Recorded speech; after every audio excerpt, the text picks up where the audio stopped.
Hey guys, Matthew here. Now that you're familiar with WebEx Teams, let's begin exploring how to actually utilize the various functions of the application.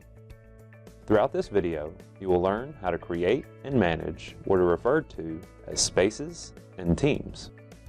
Further, we will see how to utilize each of these to facilitate communication and engagement in online course settings. Last, we will explore the video call feature and see how to utilize the various functions while engaged in a video call. Let's go ahead and get started. Because WebEx Teams can do so many things, it can be a little overwhelming when you are first getting acquainted with the software. So let's start with the most basic function, the space. A space in WebEx Teams is simply a collection of two or more people.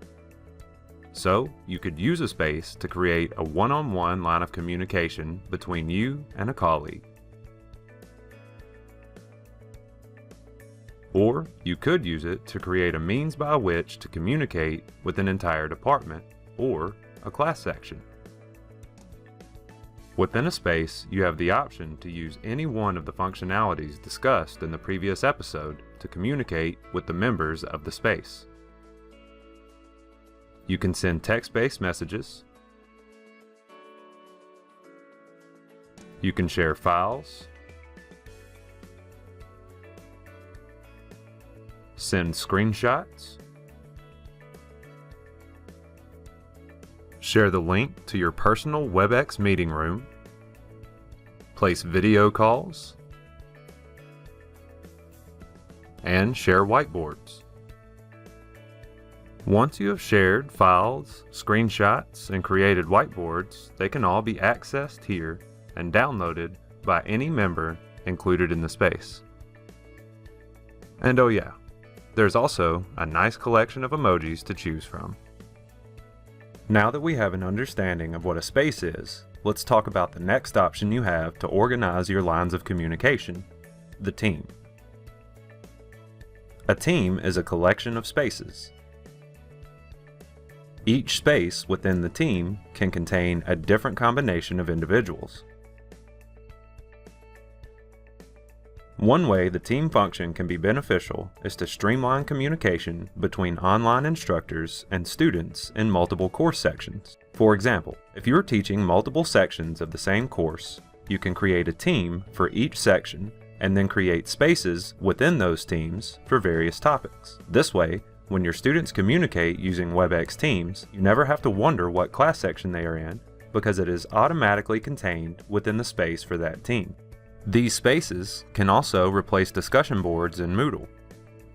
So instead of having each discussion post self-contained with its own link, we have a much more user-friendly interface in which students are more easily able to reply and engage in conversation with one another.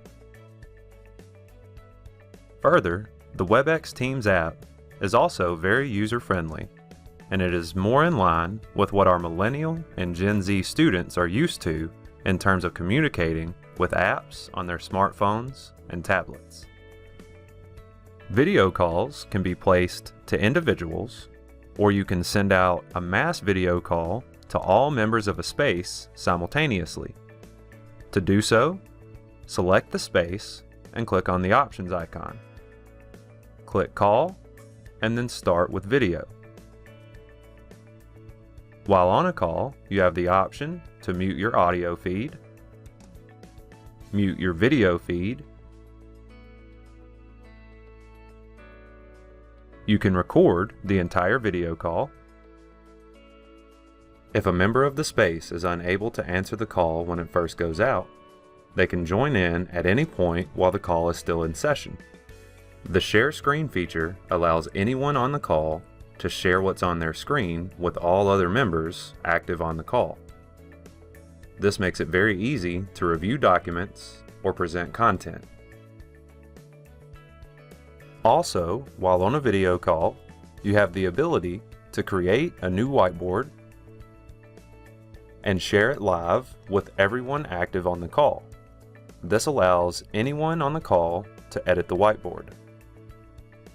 I hope that you've enjoyed this video on the WebEx Teams tutorial channel, and I hope you know something now that you didn't know 5 minutes ago. Until next time, I'm Matthew. I'll see you later.